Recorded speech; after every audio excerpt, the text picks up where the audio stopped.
Behavioral and psychological effects of micronutrients. Food itself has beneficial effects. Full stomach changes our mood in a positive way of thinking, while hunger makes us depressed and more aggressive.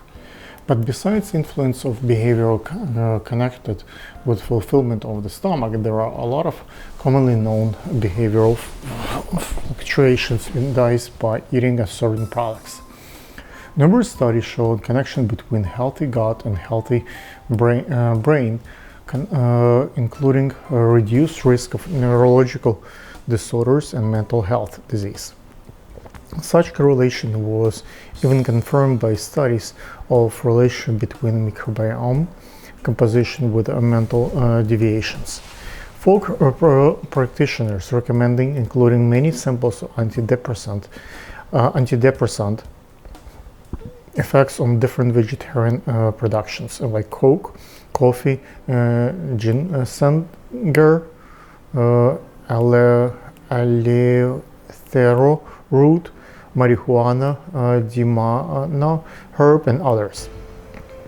Sleep disorders often can be normalized by incorporation of different herbal supplements, valerian, chamomile, catnap, etc. in diet. Not always such recommendations are based on scientifically proven data, but personal experience of most of us let us think that some of this recommendation really works. Probably there are some individual variations in the effect of supplements to calm down certain person or animal, rise their activity. But in such effects, most likely are based on real observations. Thus, approximately 30% of cats react on valerian root as attractive calming agent, and others 70% react the same way on catnap herb. This difference is generally determined. Contemporary tendency to eliminate sweet products from our food, especially from the food of kids, based on popular fight against extra calories input and the risk to damage healthy appetite. These risks are certainly meaningful, but there are another psychological side of this tendency. Candies and other sweet food and treats produce feeling of pleasure, and often these treats compensate objectivity resisted deficit of the positive emotions. Of course, to get positive emotions by achievement in learning, sport, and work is not so easy, while eating a candy much easier. Cheap and simple way of feeling pleasant. This connection of pleasure and sweet tooth is in some ways similar to drug addiction, although it's rarely considered that way. We think that in some cases, damage caused by prescription antidepressant is higher than the damage from some extra calories. It at least to compensate unnecessary calories input naturally can be done easier than damage on side effects of pharmaceuticals. We mean damage to health, not damage to income of pharmaceutical companies. And guess the teaspoon of honey sometimes may become the simplest way to fight stress and depression without pills, and we would often do not instinctively. Definite role of micronutrients in nutrological functions are clearly seen in berry patients, which significantly improve their health as soon as they start taking enough vitamins B1 rich products.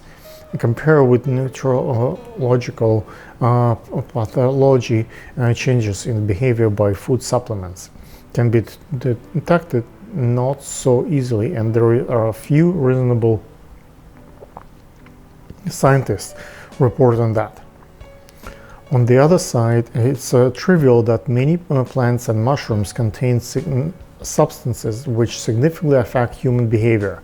Tobacco, marijuana, coke, poppy, and many other plants, as well as numerous mushrooms, are under certain, in many cases rather strict regulations because of that effect. The consumptions of very tiny amount of psychological active ingredients contained in these products dramatically change humans and probably animals' behavior. The same can be said about alcohol, and we can guess that only a long tradition of alcohol consumption separates it from being named as narcotic too.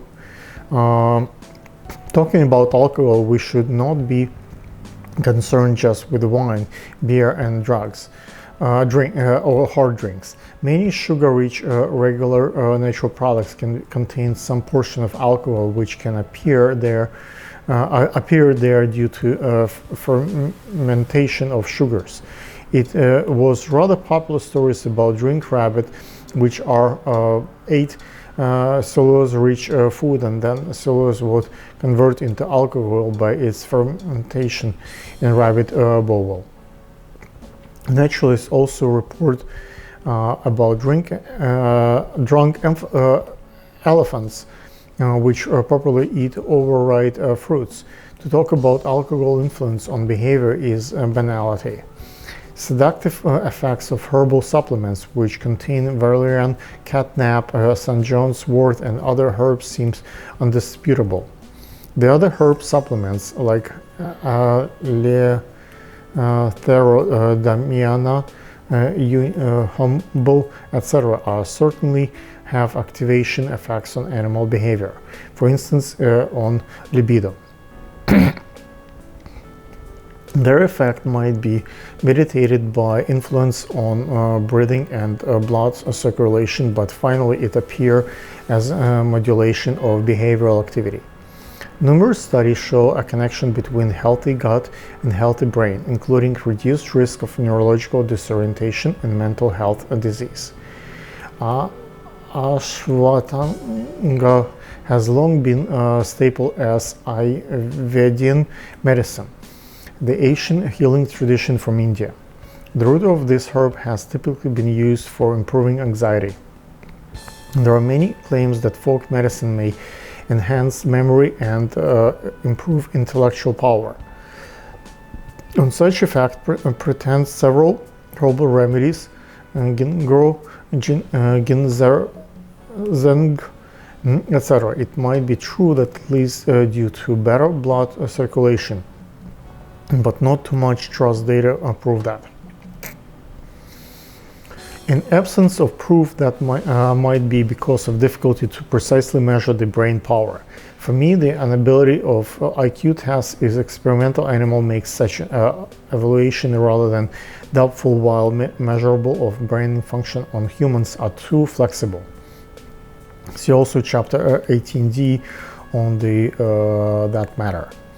Also, absence of well-documented provides a positive effects of herbal supplements on intellectual power of good reason to doubt that.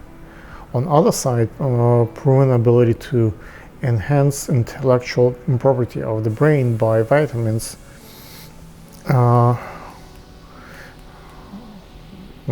and microelements, together with proven evidence of negative effect of a number of herbal supplements on its function, may hypothesis of their ability to modulate intellectual rather possibility.